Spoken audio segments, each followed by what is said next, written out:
Hi అండి. నమస్తే. Welcome back to our channel voice of Lakshmi.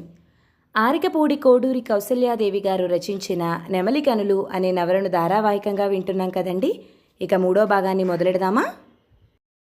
వివాహ ఆహ్వాన పత్రికలు ఎవరెవరికి పంపాలో జాబితా తయారు చేస్తోంది ఆ ఇంటి ఆవరణలో ఒక పక్కగా కూర్చున్న దీప. ఆ పనిలో ఆమెకు పినతండ్రి భార్య సహాయం చేస్తుంది. నీ స్నేహితులెవరూ రాలేదేం దీపా? వాళ్ళు ఒక పట్టాన ఆశ్చర్యం నుండి తేరుకోరు నీ నిర్ణయం విని. అలవొకగా నవ్వింది దీప. నిజమే పిన్ని, ఈ మధ్యాహ్నమే వాళ్ళకి ఫోన్ కాల్స్ చేశాను. ఇంతవరకు ఏమీ తెలియనీలేదు. జడివానలా వచ్చి పీక్కు తింటారు. ఇక చూస్తూ ఉండు. అటువంటి మాటేగా మరి. నువ్వు అందరినీ ఆశ్చర్యపరిచే విధంగా ప్రవర్తిస్తున్నావు అంది సావిత్రి. దీప తర్కానికి తావీయక నవ్వి ఊరుకుని మళ్లీ పనిలో నిమగ్నమైంది. అంతలో వీధిగేటు వద్ద కలకలం విని ఇద్దరి దృష్టి అటు తిరిగింది. అరిగో వచ్చారు నీ స్నేహితులు. నువ్వన్నట్లు జడివానలా కాదు, తుఫానులా వస్తున్నారు ఒక్కొక్కళ్లే అంది సావిత్రి. దీప అన్న మాటలు అతిశయోక్తి కాదు. గేటు వద్ద నుండి దీప దగ్గరకు ఒక్క అంగలో వచ్చినట్లు దూకుతూ వచ్చింది సుమిత్ర. ఆమె వెనుకనే మిగిలినవారు. దీప జబ్బపట్టి లేపి గిరగిరా తిప్పి వదిలింది సుమిత్ర. విమల దీపను సుతారంగా తలపై ముట్టింది. సుమన దీప రెండు చేతులు పట్టి కళ్ళలోకి సూటిగా చూస్తూ అడిగింది. మాకెవ్వరికీ తెలియకుండా ఇంత దారుణమా మరీను? అసలు పరిచయం ఎప్పుడు? అప్పుడే పెళ్లి వరకు రావడానికి? ఈ రణగోణ ధ్వని విని ఇంటిలో నుండి పెద్దలు బయటికి వచ్చారు. ఓ, అప్పుడే పెళ్లి పనుల కోసం అమ్మమ్మగారు కూడా వచ్చేసారే. మరి మాకింత ఆలస్యంగా చెప్పడమేం? సుమిత్ర మాటలకి నవ్వింది శాంతమ్మ. నాకు మొన్ననే ఫోన్లో చెప్పింది. నిన్న రాత్రి వచ్చాను నేను. మాకు చెప్తే పోటీకి వస్తామనుకున్నావా దీపా? నిలదీసి అడిగింది సుమిత్ర. మా సలహాలు అవసరం కూడా లేదనిపించేంత ఆ మహామహుడెవరేమిటి? నిష్ఠూరంగా అంది విమల.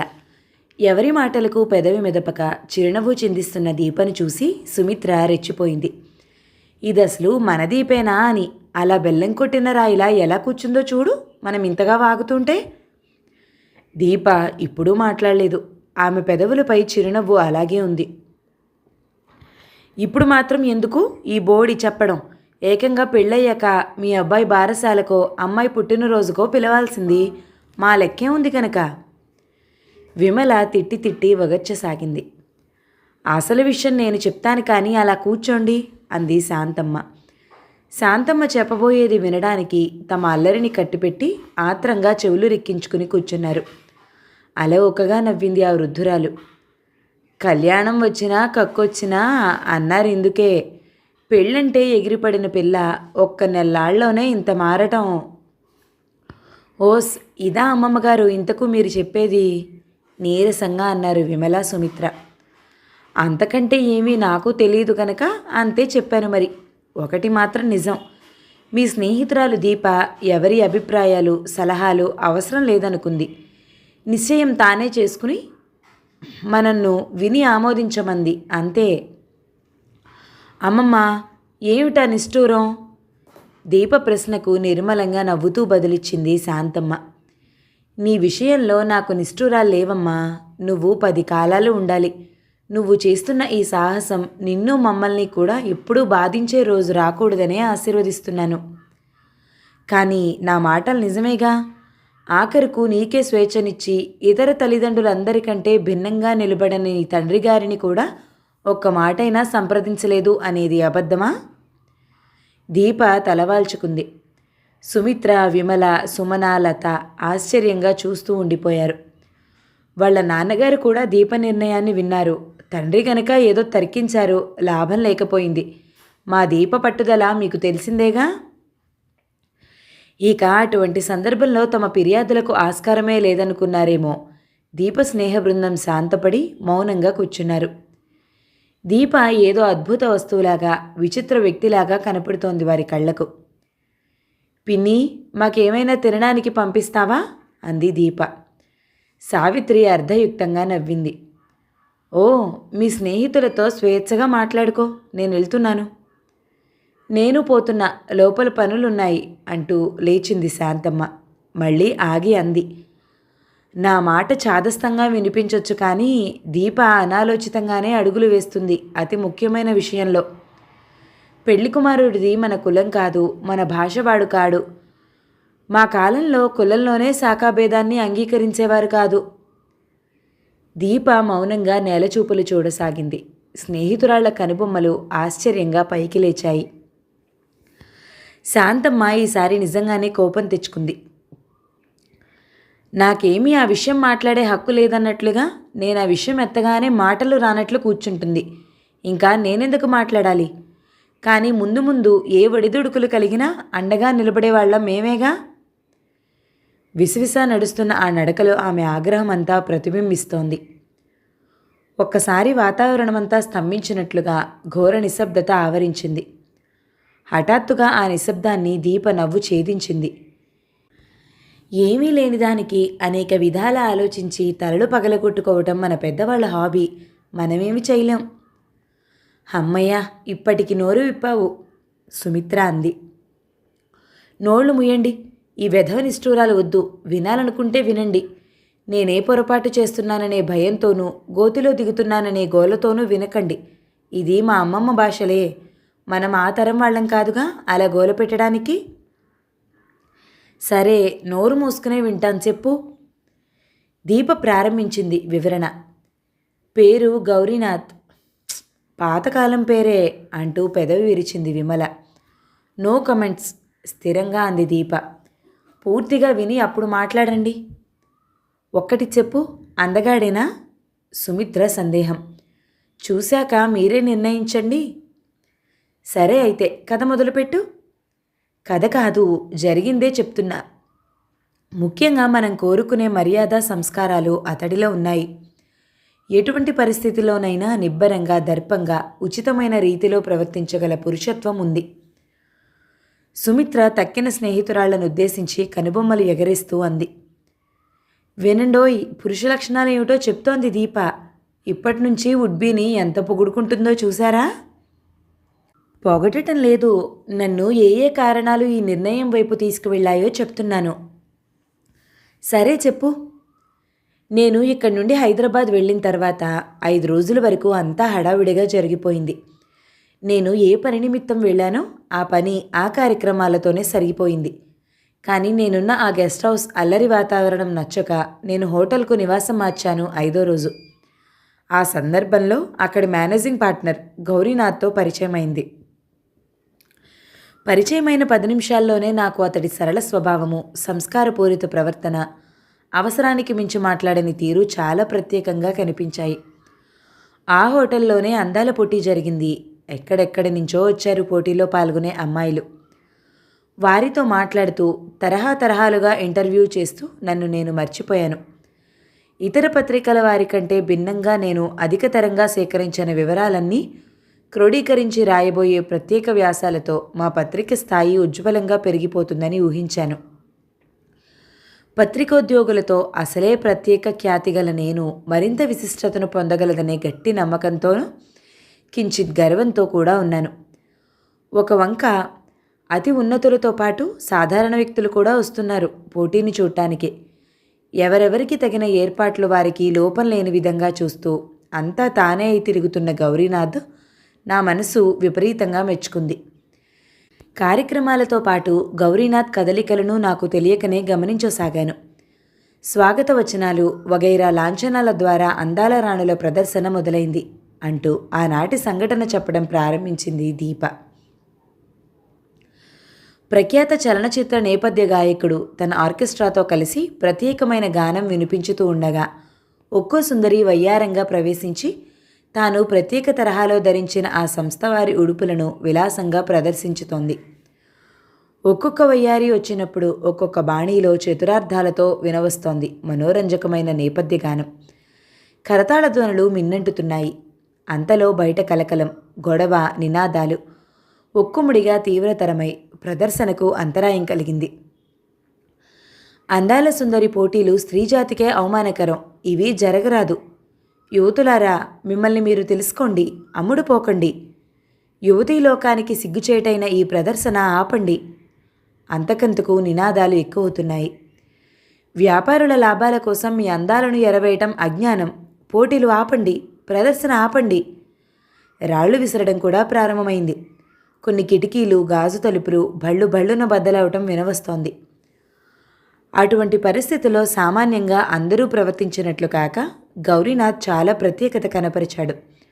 అందరూ ఊహించినట్లు అతను పోలీస్ బలగం సహాయాన్ని కోరలేదు. బయట ప్రదర్శన జరుపుతున్నది కొన్ని మహిళా సంఘాలని తెలిసి ఇక్కడ సభలో చతురోక్తులు, వ్యాఖ్యానాలు ప్రారంభమయ్యాయి. ఎవరండి బాబు మన దేశానికి అభివృద్ధి లేదన్నవాడు? మన ఆడాళ్ళు ఎలా ఎగబడుతున్నారు అన్నిటికీ? ఇకిలింపులు, సకిలింపులు. ఏ అందాల ప్రదర్శన చూసి వినోదించడానికైతే వచ్చి ఉన్నారో ఆ కార్యక్రమాలను, ఆ సుందరీమణుల వస్త్రధారణను విమర్శించుతున్న కొందరు గుసగుసలు పోవడం కూడా గమనించింది దీప. అయితే ఆ గుసగుసలు, విమర్శలు కేవలం వినోదార్థం చూడవచ్చిన వారి నుండే కాదు, పత్రికల వారిలో కొందరి నుండి కూడా వినవస్తున్నాయి. పళ్ళికిలించుతూ తనతో మాట కలపబోయిన ఓ విలేకరిని మందలింపుగా అంది ఆమె. కళల గురించి, రకరకాల జీవితాల గురించి ఇతరుల కంటే అధికంగా తెలిసిన విలేకరులు ఇలా సామాన్యులలా మాట్లాడటం శోచనీయమైనదని నా అభిప్రాయం. అన్ని అందాల పోటీలు ఒకేలా జరగవు. ఒకరిని చూసి సామూహికంగా విమర్శించకూడదు. అంతటితో ఊరుకునే రకం కాదు. అతడంతలో శరీర ప్రదర్శన అసహ్యమేలేండి. అసహ్యమైనవి చూసి రాయడానికి ఎందుకొచ్చారు మరి? చెప్పు దెబ్బలా ఉన్న ఈ సవాలుకు అతడు కుపితుడయ్యాడు. ఏదో ఉద్యోగ ధర్మం అంటూ ఏడిసిందిగా మరి. మీరు అందాల పోటీలు చూడటం ఇదే ప్రథమం అనుకుంటాను. చూడకపోయినా వింటున్నాంగా.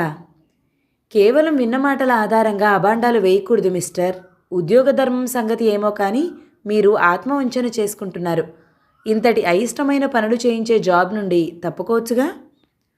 మూర్ఖురాల్ని చూసినట్లు చూశాడతను. ఈ వివాదం పట్ల ఆకర్షితులైన ఇతర రిపోర్టర్స్ కూడా మాటలు కలిపారు. అందులో అధికుల మాటలు దీపకు అసహ్యం అనిపించాయి. మీలో ప్రతి ఒక్కరూ శరీర ప్రదర్శన అంటూ ఊతపదం పలుకుతున్నారు. ఇటువంటి వారికి ఇది అవసరం. అయితే అనవసరంగా అనేక మంది ఆ విధంగా ప్రదర్శించటం మీరు గమనించలేదని నేననుకోను. అతి భక్తిగా స్నానాలు చేసి తడిగుడ్డలతో గుడికి వెళ్లేవారిని అలా అనరు. ఎందుకని? స్నానాల రేవులలో దృశ్యాలు ఎంత ఘోరంగా ఉంటాయి. సర్కస్ వనితలు ఒంటి నిండా బట్టలు ధరిస్తే ఆ ప్రదర్శన ఇయ్యగలరా? ఇంతెందుకు, పనివేళలలో మన సామాన్య స్త్రీల కట్టుతీరు గమనించండి. అయినా ఇక్కడ మీరు అనుకునే ఏహ్యత ఏమీ నాకు కనపడటం లేదే. కొద్దిమంది దీపమాటలను ఆమోదించిన ఇతరుల కనులలో హేళన స్పష్టంగా కనపడింది. తాత్కాలికంగా ఆగిన ప్రదర్శన గౌరీనాథ్ తదితర ముఖ్యులు తిరిగి రావటంతో తిరిగి ప్రారంభం కాబోతుంది. గౌరీనాథ్ చాలా యుక్తిగా ప్రవర్తించాడని, కాదు అతి వ్యవహారత్త అని మళ్ళీ అందరూ ఒకరికొకరు చెప్పుకోసాగారు. ఎందుకంటే ఇటువంటి పరిస్థితిలో ఎవరైనా బల ప్రదర్శనే మంచిదనుకుంటారు. కానీ గౌరీనాథ్ స్వయంగా ఆ ఆందోళనకారుల నడుమకు వెళ్ళాడు. 2 రాళ్లు వచ్చి తలకు తగిలినా లెక్క చేయక ఆ సంఘాల వారితో మాట్లాడాడు. అమ్మా, క్షమించాలి. మీకు ముందే ఆహ్వానాలు పంపనందుకు విచారిస్తున్నాను. ఇప్పుడు ఆహ్వానిస్తున్నాము. మీరు కూడా వచ్చి ప్రదర్శనను, కార్యక్రమాలను పూర్తిగా తిలకించి అప్పుడు చెప్పండి. ప్రదర్శన ఎలా ఉన్నదో చూడకుండానే అభిప్రాయాలు ఏర్పరచుకోకూడదు కదా. అతడు నచ్చ చెప్తూ మాట్లాడుతున్న తీరు, అంతకు మించి ఇచ్చిన ఆహ్వానము ఆందోళనకారుల అలజడిని అణిచాయి. రెండమ్మా, నిజమే, కొన్ని విషయాలలో మీకు కొన్ని అభిప్రాయాలుండొచ్చు. కానీ అవి నిజం అవునో కాదో మీరే చూసి అపోహలను నిర్మూలించుకోమని నా మనవి. మీ అభిప్రాయమే సరైతే మీకు ఆందోళన జరిపే అవకాశం ఎటూ ఉన్నది. అతడి మాటలు పూర్తిగా నచ్చిన అంగనందరూ ఆహ్వానాన్ని ఆనందంగా అంగీకరించారు. నుదుటి నుండి కొద్దిగా కారుతున్న రక్తపు బొట్టులను ఒత్తుకుంటూ గౌరీనాథ్ ప్రదర్శనా స్థలానికి వచ్చి వివరాలు వేదిక నుండి వెల్లడించగానే అతడి సమయస్ఫూర్తిని శ్లాఘించుతున్నట్టుగా జనం ఆగకుండా కరతాళ ధ్వనులు చేశారు. తర్వాత ప్రదర్శన నిరాటంకంగా సాగింది. తెల్లవారుజాము 3 గంటలైంది. అన్ని కార్యక్రమాలు ముగిసి దీప తన గదికి తిరిగి వచ్చేసరికి దుస్తులు మార్చి పక్కపై వాలుతూ ఉండగా ఫోన్ మోగింది. గౌరీనాథ్ మాట్లాడుతున్నాడు. మేడం, ఏమైనా అవసరమా? అంతా సౌకర్యంగానే ఉందా? ఓ థ్యాంక్స్, ప్రస్తుతం అంతా బాగానే ఉంది. కానీ మీ దెబ్బకు కట్టు కట్టించారా? బాగా నొప్పి చేసిందేమో. Oh no thanks. నా దెబ్బ గురించి ఆలోచిస్తున్నారా? Many many thanks. Don't worry, చిన్న దెబ్బేలేండి. మిస్టర్ గౌరీనాథ్, మీ సమయోక్తికి మెనీ మెనీ కంగ్రాట్స్. ప్రోగ్రాం పాడవగలదని నేను భయపడ్డాను. అతడి నుంచి మధురమైన నవ్వే జవాబుగా వినవచ్చింది. ఇంతకు ఆ సంఘాల వారు ఏం నిర్ణయించారు? ఆందోళన విరమించారంటనా? స్పష్టంగా తెలీదు, కానీ చాలా కృతజ్ఞతలు, నమస్తేలు మాత్రం ఒలికించి వెళ్ళారండి వాళ్ళంతా అంటూనే బిగ్గరగా నవ్వేశాడు గౌరీనాథ్. తాను చిన్నగా నవ్వేసింది. రేపు కలుస్తాలేండి. Bye bye. తిరిగి శయ్యపై వాలుతూ ఉండగా అడిగింది. అంతవరకు మౌనంగా ఉన్న శంకర తల్లి. ఎవరమ్మా మాటలు? క్లుప్తంగా చెప్పింది దీప. పడుకో ఆంటీ, శంకర్ ఉదయమే వస్తాడు. నువ్వింకా ఎన్నాళ్ళుంటావు? రేపు సాయంత్రం కానీ ఎల్లుండి ఉదయం కానీ. ఉదయం శంకర్ వచ్చాడు. తల్లి కుమారులు దీపకు మొక్కుబడిగా కృతజ్ఞతలు చెప్పి తమ ఇంటికి రానందుకు నిష్ఠూరాలు వినిపించి నిష్క్రమించారు. ఈ శంకర్ ఈసరికే అంతా అమ్మకు ఫోన్లో వినిపించే ఉంటాడు. వెళ్ళేసరికి ఆవిడ ధూమ్ధాంలు ఎదురవుతాయి అనుకుంటూ పనులు త్వరగా ముగించుకుని తయారైంది. ఈ రోజున సంస్థవారి సభకు హాజరైతే ఇక ఇక్కడికి వచ్చిన పనులు పూర్తయినట్లే. ఈ భావం ఇలా మనసులో మెదిలిందో లేదో అలా వీధులలో ఏవో గోల అల్లర్లు వినరావటంతో చూడటానికి వరండాలోకి పరిగెత్తింది. వెళ్ళినంత వేగంగానూ వెనక్కి వచ్చి తలుపులు మూసుకుని గుండెదడతో నిలబడింది. కొంతసేపు అచేతనంగా. ఆమెను అలా పరిగెత్తించింది రాళ్ల వర్షం. ఏమైందో ఏమిటో తెలియని అయోమయంలో గడిపింది చాలాసేపు. రకరకాల కేకలు, తిట్ల వర్షం అస్పష్టంగా వినిపిస్తోంది. అంతలో గుండె ధైర్యం తెచ్చుకుని ఇటు హాల్లోనికి ప్రవేశించి తలుపు తీసింది. హోటల్ స్టాఫ్ అంతా కంగారుగా అటు ఇటూ తిరుగుతున్నారు. ఏం జరుగుతుందో చెప్పేవారెవ్వరూ లేరు. కడకు ఒక బేరర్ మెల్లిగా చెప్పాడు, అటూ ఇటూ భీతిగా చూస్తూ. నిన్న బహుమతి వచ్చిన అమ్మాయిలలో అందాల పోటీల్లోనా? అవునండి, ఒక పిల్ల చనిపోయిందిట. ఎక్కడా? అదేలేండి, ఏదో చెరువులో పడిందట. గోలగా ఉంది, పోలీసులు వస్తారట చెబుతూనే పరిగెత్తినట్లు నడిచిపోయాడతను. దీప స్థాణువై నిలిచింది కొంత తడవు.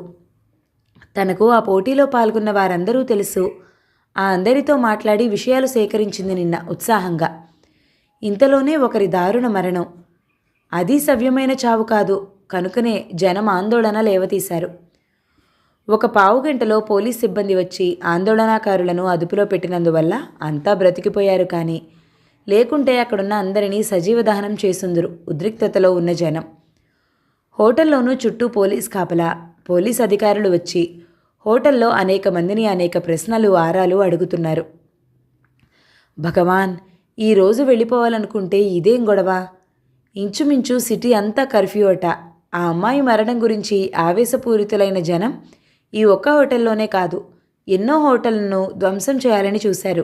కొన్ని చేశారు కూడా. అందుకే ఆంక్షలు విధింపబడ్డాయి. కొన్ని చోట్ల 144 సెక్షన్ కూడా అమల్లో ఉందిట. అంతలో దీపయోచనలు మరో విధంగా మారాయి. ఆ అమ్మాయి ఎవరై ఉంటుంది? పాపం, తల్లిదండ్రులు ఎంత దుఃఖిస్తున్నారో. హఠాత్తుగా దీప మెదడులో మొన్న రాత్రి గెస్ట్ హౌస్లో చూసిన దృశ్యాలు మనసున మెదిలాయి. ఆ రోజు ఆ స్త్రీల విచ్చలవిడితనం ఎంత జుగుప్సాకరంగా ఉంది.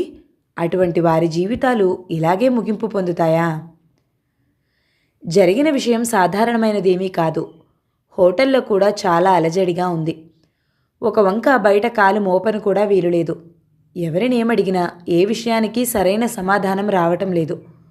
హోటల్కు సంబంధించిన పెద్దలంతా బహుశా ఆ గొడవలలోనే ఏ అధికారుల చుట్టూనో తిరుగుతున్నారేమో. ఇక్కడ ఎవ్వరూ లభ్యం కావటం లేదు. గౌరీనాథ్ ఇంటికి 2 సార్లు ఫోన్ చేశాక సాయంత్రం 4 గంటలకు అతను రిసీవ్ చేసుకున్నాడు మెసేజ్. మీ ప్రయాణం 2 రోజులు వాయిదా వేయండి. బహుశా సాయంత్రం కానీ రేపు కానీ నేను అక్కడికి వచ్చి మాట్లాడగలను. సరే, ఆ అమ్మాయి, అదే చనిపోయిన అమ్మాయి పేరేమిటో చెప్పగలరా? సారీ దీప, బిజీగా ఉన్నాను. ఫోన్ పెట్టేయకండి. పేరు చెప్పడానికి ఏం అభ్యంతరం? మేడం, రిపోర్టర్గా మీ డ్యూటీని సొంతంగా చేసుకోండి. ఈ ఫోన్లో కాదు. చనిపోయిన ఆమె ఎవరో గుర్తు తెలియటం లేదు.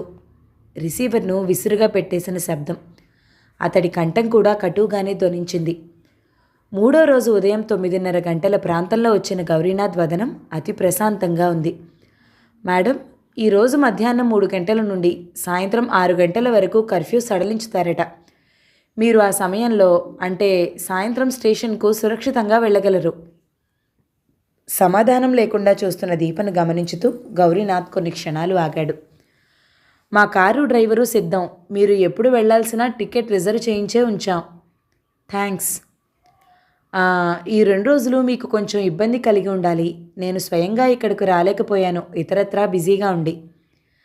నాకేమీ ఇబ్బంది లేదనుకోండి, కానీ ఒక్క విషయం, బందీఖానాలో ఉన్నట్లున్న మాట నిజమే, కానీ ఆ మృతురాలి దురదృష్టం ముందు ఇదెంత? గౌరీనాథ్ మౌనంగా తల పంకించాడే కానీ అతడి చూపులు ఆమె మనోగత భావాలను చదువుతున్నట్లున్నాయి. ఈరోజు పత్రికలలో కూడా వార్తలొచ్చాయి. ఆ చనిపోయిన అమ్మాయి పేరు షీలా అని, ఒక ప్రైవేట్ కంపెనీలో జాబ్ చేస్తుందని. మరి మీకు ఆమెవరో తెలియకపోవటం ఏమిటి? పత్రికలకేముందండి, ఈ రోజుల్లో గోరంతలు కొండంతలు చేయటం మామూలైపోయిందిగా. అంటే మీరు పత్రికలన్నీ మూకుమ్మడిగా అబద్ధాలు కల్పితాలు రాశాయంటారా?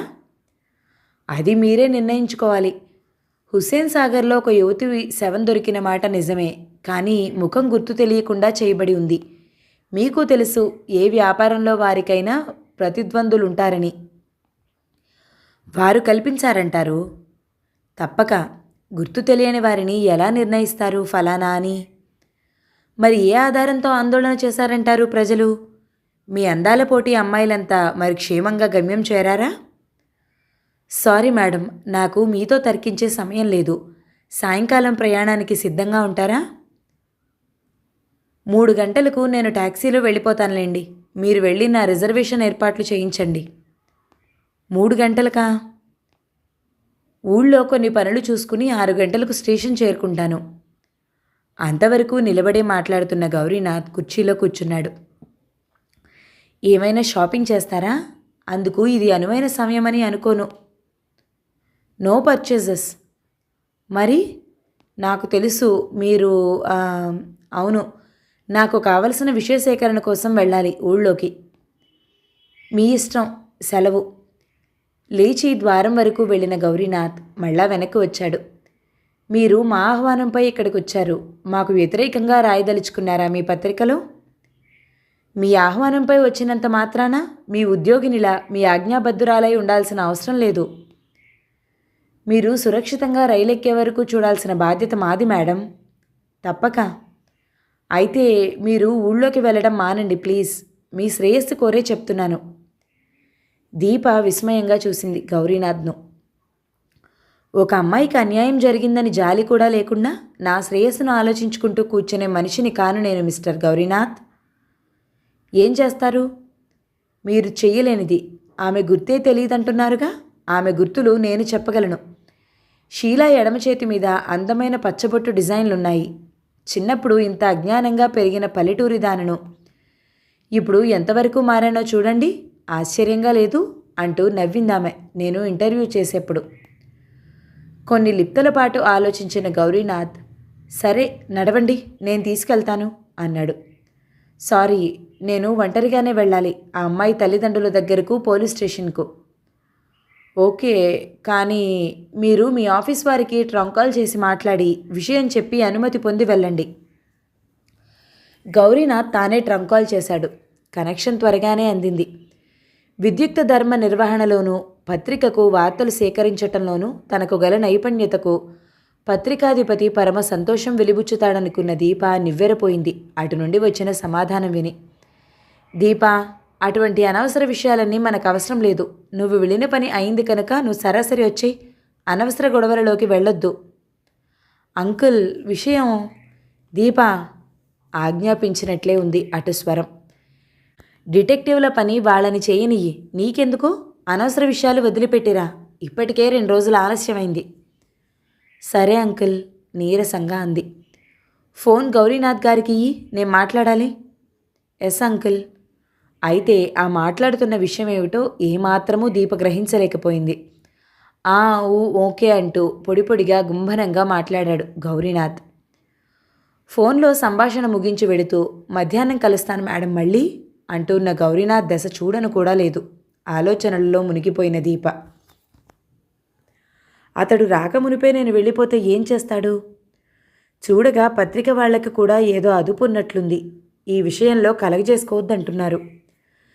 ఆ సాయంకాలం 5:30 ప్రాంతంలో రైల్వే స్టేషన్కు చేరుతున్న దీప స్టేషన్ వెలుపలే వేచి ఉన్న గౌరీనాథ్ను చూసి కొద్దిగా ఆశ్చర్యం చెందింది. కొంత గర్వంగా కూడా చూసింది. మీకోసమే చూస్తున్నాను అన్నాడు నవ్వుతూ. థ్యాంక్స్. ఎందుకు శ్రమ తీసుకున్నారు? దీప మాటలు యాంత్రికంగా ఉన్నాయి. మీరు బహుశా షీలా తల్లిదండ్రులను కలిసి వస్తున్నారనుకుంటున్నాను. అవును, మా బాస్ వద్దన్నప్పటికీ మీరు వారించినప్పటికీ వెళ్ళొచ్చాను. ధీమాగా వచ్చిన ఆ సమాధానాన్ని గౌరీనాథ్ సరకు చేసినట్లే లేదు. ఇంకా ట్రైన్కు చాలా వ్యవధి ఉంది. క్యాంటీన్లో కూర్చున్నారిద్దరు. కాఫీ సిప్ చేస్తూ అన్నాడు గౌరీనాథ్. మీరు తృప్తిగా ఉన్నారా? అతను అడిగిన ఈ ప్రశ్న అర్థం కానట్లే చూసింది దీప. ఏమన్నారా షీలా తల్లిదండ్రులు? వారికి మీరు వాళ్ళ అమ్మాయితో చేసిన ఇంటర్వ్యూ గురించి చెప్పారా? ఇప్పుడు మీరు తృప్తి చెందారా? సమాధానం ఇవ్వడానికి ఆలోచించసాగింది దీప. ఆ ఉదయం గౌరీనాథ్ను తిరస్కరించి మాట్లాడిన దర్పం ఇప్పుడు ఆమెలో కనిపించటం లేదు. కొందరు మన అంచనాలకు అందరూ అంది ఎటో చూస్తూ. కరెక్ట్. నేను అనుకోలేదు మీరింత సాహసం చేస్తారని. బాస్ వద్దన్న పనిని, అందున అల్లర్లతో నిండి ఉన్నప్పుడు ధైర్యంగా వీధులలో పర్యటించి రావటం మీరు చేయగలరని నేను అనుకోలేదు. ఆ రోజు ఆ నినాదాలు లేవనెత్తిన మహిళా సంఘాల వారిని అంత చతురంగా జోకొట్టి ఆ మర్నాడే జరిగిన దారుణాన్ని ఇంత నిర్లక్ష్యంగా తీసుకుతిరగగలరని మీ విషయంలోనూ నేను అనుకోలేదు. గౌరీనాథ్ నవ్వేశాడు. ఏమన్నారు షీలా తల్లిదండ్రులు? వాళ్ళే వివరాలు మాట్లాడటం లేదు. కర్మ అనే పదంలో సరిపెట్టుకుంటున్నారు. బహుశా డబ్బు దండిగా వెదజల్లటంతో వాళ్ళ నోళ్ళు మూతపడ్డాయేమో అనుకుంటున్నాను. వాళ్లే గనక ధైర్యంగా వివరాలు మాట్లాడితే నేనేమైనా సాయం చేయగలిగేదాన్ని. సాయమా? అవును, గెస్ట్ హౌస్లో చూసిన అమ్మాయిలిద్దరిలో ఒక ఆమె షీలా. చనిపోయిన వ్యక్తి షీలా కాదు అనుకుందాం, సరే. కానీ మరి ఆమె ఎక్కడైతే ఉద్యోగం చేస్తుందో అక్కడ కూడా ఆమె లేదు. ఆమె ఏమైనట్టు? తల పంకించడం మినహా గౌరీనాథ్ సమాధానం లేదు. శవాన్ని ఫోటో తీశారు. ఆ ఫోటోలో స్పష్టంగా కనపడుతున్నాయి ఆమె చేతి మీది పచ్చబొట్లు. ఆమె తల్లిదండ్రులు ఏమన్నారు? వివాహం చేయలేక కుమార్తెను 10 మందిలో ఉద్యోగానికి పంపిన పేదవాళ్ళం. ఇప్పుడు షీలా వచ్చే వరకు భుక్తికే గతిలేని వాళ్ళం. గొడవలు ఎలా చేయగలం అన్నారు. షీలా వస్తుందని వారు నమ్మకంగా ఉన్నారా? అదీ లేరు. గొప్పవారితో స్నేహాలు పాములై కరుస్తాయని అనేకసార్లు చెప్పినా వినక ఆ ఉద్యోగం నిలవటానికే ఆ స్నేహాలని ఎదురు వారించలేదని, ఇదంతా స్వయంకృతమని సరిపెట్టుకున్నారు. వారి మాటలు రకరకాలుగా ఉన్నాయి. వారి మాటలే కాదు, ప్రవర్తన అలాగే ఉంది. షీలాకు ఇంకో 2 పేర్లున్నాయి. ఆమె ఉద్యోగం చేసే చోట ఆమె ఆంగ్లో ఇండియన్గా మార్గరెట్గా చలామణి అవుతోంది. ఇంకొక పేరుతో ఆమె విదేశాలకు వెళ్లే ప్రయత్నాలలో ఉన్నట్లు తెలుస్తోంది. ఇవన్నీ జరిగిన నేరాన్ని కప్పిపుచ్చడానికి బాగా దోహదం చేస్తున్నాయన్నమాట. తప్పక. తీగ కదిపితే డొంక కదులుతున్న భయంతో ఆ కుటుంబం వాళ్ళు నోరు మెదపటం లేదు. తల్లిదండ్రులే శవాన్ని గుర్తించలేదు. ఫిర్యాదు లేదు. ఇంకెవరేం చేయగలరు? చాలాసేపు సంభాషణ జరగలేదు. ట్రైన్ వచ్చే సమయం అవుతుండగా ప్లాట్ఫామ్ మీదకు నడుస్తూ అడిగింది దీప. నేను ఒక రిపోర్టర్ అన్న విషయం మరిచి స్పష్టంగా మాట్లాడండి. మీ వ్యక్తిగత అభిప్రాయం ఏమిటి? గౌరీనాథ్ గంభీరంగా మరో దశ చూస్తూ నిలబడ్డాడు. ఈ విషయం మాట్లాడటం అతనికి అయిష్టంగా ఉన్నట్లు స్పష్టంగా తెలుస్తోంది. మీరు చెప్పిన విషయాలు ఎందులోనూ రాయనులేండి. అస్పష్టమైన భావమేదో కనపడుతోంది అతడి వదనంలో. ఫాలభాగం ఏదో ఆలోచనలో ఉన్నట్లు ముడతలు పడింది. మేడం, ఎందరో స్త్రీలు ఎన్నో రంగాలలో సేవలు చేస్తున్న రోజులివి. మీరు అందులో ఒకరు. ఎవరి నడతను వారు సక్రమ మార్గంలో ఉంచినప్పుడు ఇటువంటి అప్రియ సంఘటనలకు తావు ఉండదని మీకు తెలుసు. ఇప్పటికే 3 రోజులు ఈ విషయాల్లోనే మునిగి ఇప్పటికి తేలాను. నా ఉద్యోగ ధర్మం నేను సక్రమంగా నిర్వర్తిస్తాను. మిగిలినవి నాకు అనవసరం. ధనవంతులైన ఈ డైరెక్టర్స్ కొందరితో ఆమెకున్న సంబంధాలతో నాకు ప్రసక్తి లేదు. మిస్టర్ గౌరీనాథ్, దయా, సానుభూతి మానవత్వానికి నిదర్శనాలు. ష్యూర్. కానీ విచ్చలవిడి విశృంఖలతకు, పేదరికాన్ని, అబలత్వాన్ని అడ్డుగా పెట్టుకునే వారిపై సానుభూతి వర్షిస్తూ బుర్ర పగలగొట్టుకోవలసిన అగత్యం లేదు. ఈ విషయం వదిలిపెట్టి ఈ కొద్ది వ్యవధిలో మీ గురించి మాట్లాడండి. ఏమిటి? మీరు ఏ యూనివర్సిటీ స్టూడెంట్? ఎప్పటి నుండి ఉద్యోగం చేస్తున్నారు? విషయం మారటంతో దీపవదనంపై ప్రసన్నత ప్రసరించింది. అతను అడిగిన వివరాలు నవ్వు ముఖంతో చెప్తుంటే ఏ అలంకరణ సాధనాలు లేని ఆమె సహజ సౌందర్యాన్ని గమనించుతున్నాడతను. వ్యక్తిగతంగా నేను మీ స్వభావాన్ని చాలా ఇష్టపడుతున్నాను మేడం. ఒకరికి జరిగిన అన్యాయాన్ని మీరు సహించలేరు. చేతనైనంత సహాయం అందివ్వాలనుకుంటారు. ఉద్యోగినిగా కూడా మీ ధర్మ నిర్వహణ లోపం లేకుండా చేస్తారు. ఉన్నతమైన ఆదర్శాలున్నాయి మీలో, కానీ ఇవే మీపై చాలామందికి అయిష్టం కలిగిస్తాయి. నో, నా ఆదర్శాలను నేను సాధించగలను. కానీ రైలు బండి పట్టాల మీదే నడవాలి. మనం ఈ లోపాలు కృత్రిమలు నిండిన సమాజంలోనే బ్రతకాలి. అతడు విషయం చెప్పిన తీరుకు దీప మనసులో ఏదో అలరింపు, ఆకర్షణ ఉత్పన్నమయ్యాయి. బొమ్మిని తిమ్మి, తిమ్మిని బొమ్మి చేయగల సమర్థత డబ్బులో ఉంది మేడం. మీ జర్నలిస్టులు ఎక్కడికి వెళ్ళినా మీకు కనీస సౌకర్యాలు మాత్రమే లభిస్తాయి. కానీ మా సంస్థ మిమ్మల్ని ముఖ్య అతిథులుగా గౌరవించి పోష్ హోటల్లో సౌకర్యాలన్నీ కల్పించింది. ఇంతగా డబ్బు వెదజల్లగలవాడు ఎంతటికైనా సమర్థులని మీరు గ్రహించాలి. ఈ ధన ప్రభావం ఉధృతమైన జలధార ప్రవాహం వంటిది. ఆ ప్రవాహ వేగంలో మీ కంఠం వినిపించదు. మీ ప్రయత్నం నదీ వెల్లువలో గడ్డిపరకై కొట్టుకుపోతుంది. పట్టరాని క్రోధం పెళ్ళుబికుతుండగా దీప అతడిని నెకసరిక పర్యంతం అతి భీకర రూపాన్ని చూసినట్లు చూడటమే కానీ మాట్లాడలేకపోయింది. ఆమె నేత్రాలు ప్రదర్శించుతున్న తృష్ణీభావాన్ని గమనించిన గౌరీనాథ్ కొంత విచలితుడైనట్లు మాటలు క్షణకాలం ఆపాడు. టై సర్దుకుంటూ కొంత కాలయాపన చేసిన అనంతరం అన్నాడు, నేను ఈ సంస్థ తరపు అధికారిగా గర్విగా మాట్లాడుతున్నానని అనుకోవద్దు మేడం. ఇంతకాలం పుస్తకాలలో అందమైన లోకాలు చూసి వచ్చారు మీరు. ఈ బయట ప్రపంచపు యథార్థాలకు, గ్రంథాలలోని సూత్రాలకు సహస్రాంశం అంతరాలు ఉంటాయని మీరు ఎంత త్వరగా గ్రహించగలిగితే అంత త్వరగా ఈ లోక సత్యాలకు మిమ్మల్ని అనువుగా మార్చుకోగలుగుతారు. మీ బాస్ కూడా మిమ్మల్ని ఈ విషయం కలుగజేసుకోవద్దు అన్నారంటే ఆలోచించండి కారణాలు. ప్రతి పెద్దవారి వెనుక అనేక మంది పెద్దలు ఉంటారు మరి. ఈ భాగం సమాప్తం. మిగతా కథని తర్వాతి భాగాలలో విందామండి. నవల మీకు నచ్చితే లైక్ చేయండి, షేర్ చేయండి, మంచి కామెంట్ చేయండి. మన ఛానల్ని తప్పకుండా సబ్స్క్రైబ్ చేయండి. Thank you so much for watching. నమస్తే.